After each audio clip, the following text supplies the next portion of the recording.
We live in a world that's constantly begging for our attention. Every notification, every like, every swipe. All of it is just short hits of pleasure, and it's designed to keep us all hooked.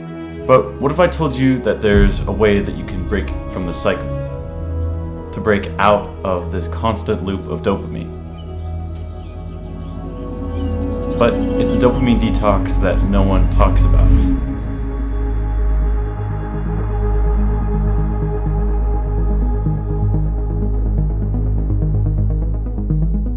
You've probably seen all the trendy dopamine detoxes out there. You quit your phone for 7 days and suddenly you're completely healed.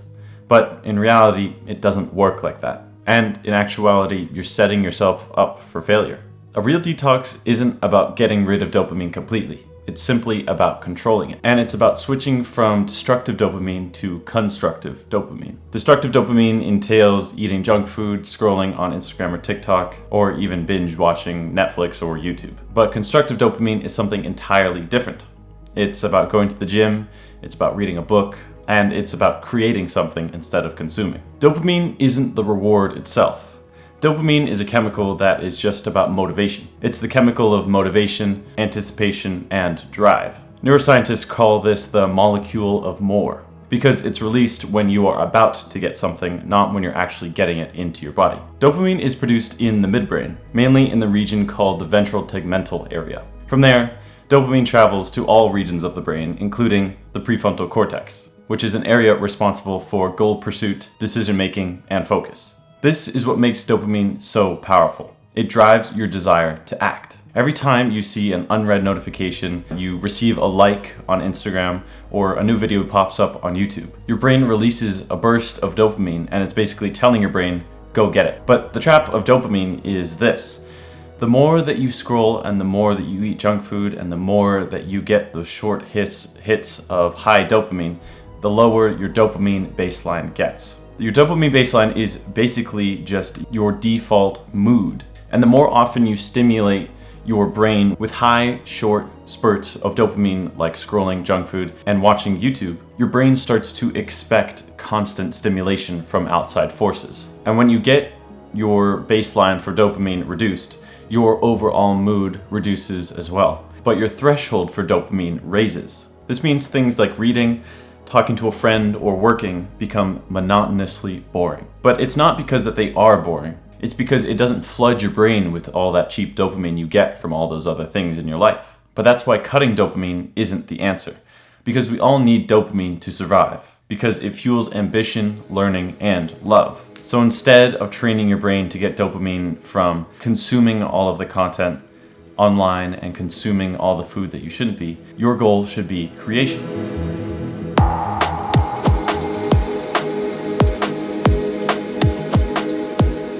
Here is how you can do a real dopamine detox that will actually last you a lifetime and isn't some trendy one from Gadget that tells you that you need to detox from your phone for 7 days. Number one is you have to identify your triggers in your life. You have to make a list of what distracts you every single day, because awareness is the first step of control when it comes to dopamine. You should write down on a piece of paper and ask yourself, what do I usually do when I'm bored, or when I don't want to do something else, or when I want to procrastinate? Some typical triggers that people have is being bored and scrolling on Instagram, and you should really start to notice the patterns of when those triggers come up. If you're bored at night, or if you're bored in the morning, do you grab your phone and start scrolling on Instagram? Or at night, are you bored and you don't want to do homework, so you jump on a video game and you spend hours of your life on that? You should also try to do a dopamine audit, which is basically you write down every single thing that could possibly give you a short hit of dopamine rather than long-term dopamine.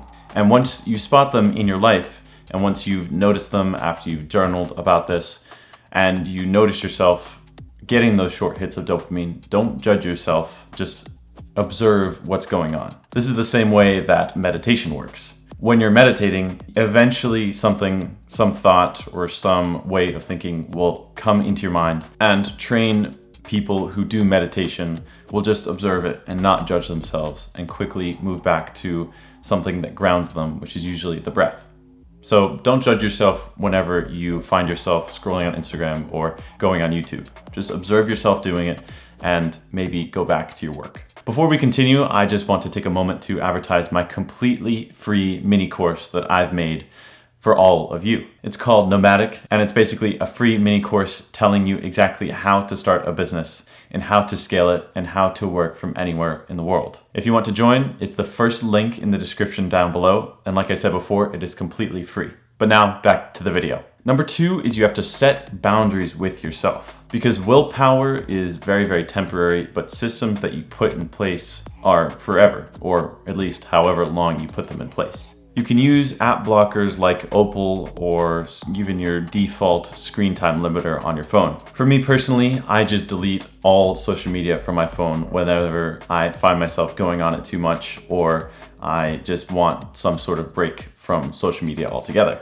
You can see my home screen is my screen time, and then it's my Whoop, which is my exercise band, and then it's my meditation app, and then my gym app that I use.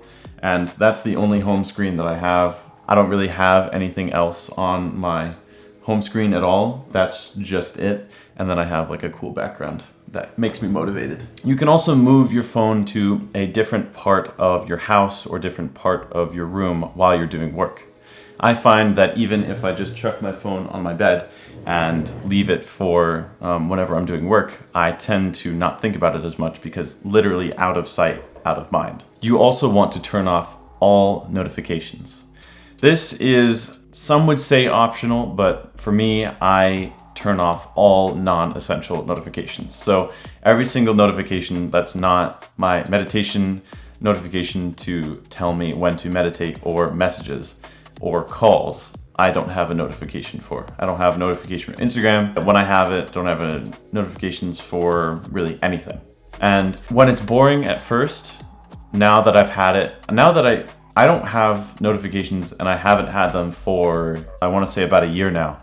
And I look at other people's phones that are just blowing up with notifications and I'm like, oh my God, that could never be me. And you really start to get used to it and it's really a lot more peaceful. You can also schedule the time where you can look at Instagram or look at YouTube. You can set a schedule that you will go on to social media at 7 to 7:30 at night. And that way, if you just have that quick 30-minute block to catch up with friends on social media, scroll for a little bit, look at YouTube videos to get some inspiration, then that means after that, you can do some work where you can do some reading and get that long-term dopamine instead of the short-term. Another good way of setting boundaries is making a clean workspace and to sort of make your environment frictionless. My bedroom is very, very, very minimalist. I only have my bed and I have my desk and I have a backpack.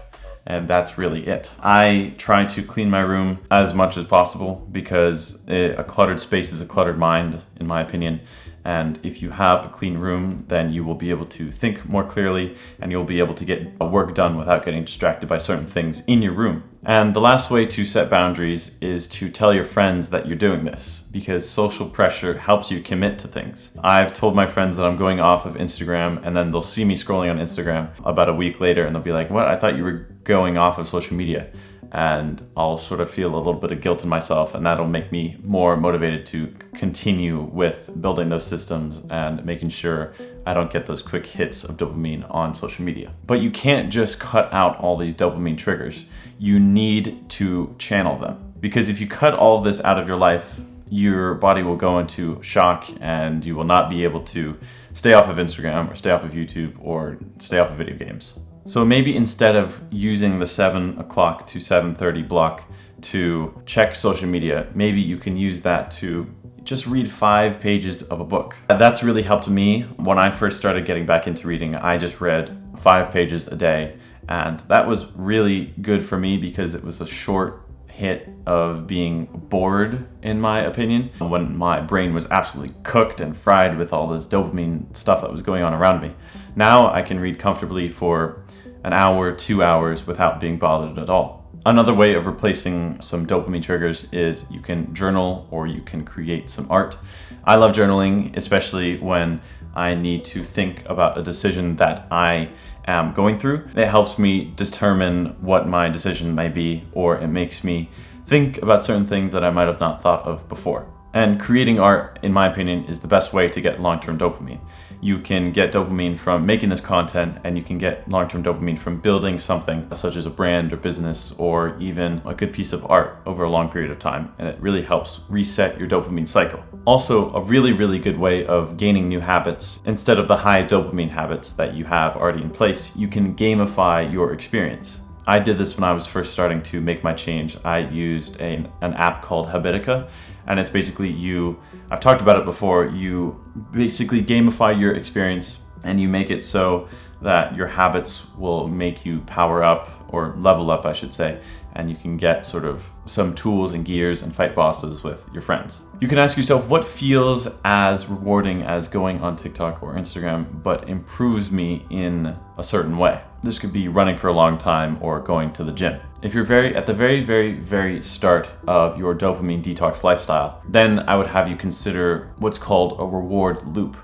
This is basically that you work first, or you do some hard task and you have dopamine later. I would highly not recommend this, because this can actually make you more dependent on dopamine in the long run. But if you really can't get into the habit of not getting that quick dopamine from social media, from not getting that quick dopamine of everything in your life, then I would recommend this reward loop. It's basically that you do 1 hour of focused work followed by 10 minutes of scrolling or 10 minutes of playing a video game. Once again, I would highly not recommend this, because one, your time can slip away from you and you can end up spending hours on social media or video games. And in some way, it makes you build a sense of earned pleasure, which can be good in the very short term, but in the long term, it can be very detrimental. So take caution with that, but that is an option for very new beginners. And the fifth way you can do a real dopamine detox in your life is to track your progress. You can journal daily. You can identify what triggers you had for the day, and you can identify what you can change for the next day, and sort of what helped you resist the temptation, or what made you feel good that you thought may not have helped you feel good before. You can also use a habit tracker like Habitica that I said before, or you can just use a piece of paper, which I use, or even just a bullet journal. And you can ask yourself, what did I do today that helped me move forward in any area of my life? That could be going to the gym, that could be building a brand, that could be creating a piece of art, or that could be a piece of learning that you may have learned for the day.